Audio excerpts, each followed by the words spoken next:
नमस्ते प्रेक्षकांनो, राशीच्या माध्यमातून मी शिल्पा देशमुख परत आपल्या पुढे आले घेऊन एक अत्यंत सुंदर कविता एकाकी वाट चालताना। ही कविता आपल्याला पाठवली आहे माझी शिक्षण विस्तार अधिकारी आणि मायमंच यूट्यूब चॅनेलच्या संचालिका आपल्या सर्वांच्या लाडक्या विजयलक्ष्मी अहिरे उर्फ आजी। अत्यंत सुंदर अशी ही कविता आहे, सगळ्यांनी मन लावून ऐका। एकाकी वाट चालताना। वाटते पुन्हा समोर जावे, वाटते पुन्हा समोर जावे, मागचा पसारा मागे ठेवून पुढे पुढे चालत जावे। मागचा पसारा मागे ठेवून पुढे पुढे चालत जावे।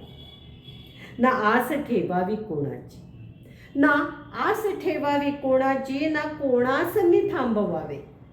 ना आस ठेवावी कोणाची, ना कोणास मी थांबवावे। जगलो दुसऱ्यासाठी आता, जगलो दुसऱ्यासाठी आता, थोडे मी म्हणते जगावे। जगलो दुसऱ्यासाठी आता, थोडे मी म्हणते जगावे। हवे नको झाले बघून, हवे नको झाले बघून, स्वतःत काय ते बघावे। हवे नको झाले बघून, स्वतःत काय ते बघावे। जनाचे ऋण झाले फिटून, जनाचे ऋण झाले फिटून, आता स्वतःचे ऋणी असावे। आता स्वतःचे ऋणी असावे। अत्यंत सुंदर अशी ही कल्पना आहे। जनाचे ऋण झाले फिटून, आता स्वतःचे ऋणी असावे किंवा आता स्वतःचे कुणी असावे।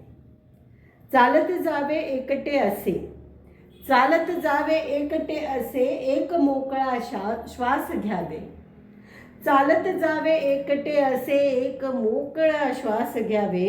माझ्यातल्या मीला म्हणावे, माझ्यातल्या मीला म्हणावे, थोडेसे तू जगून घ्यावे, थोडेसे तू जगून घ्यावे। नमस्ते राशी।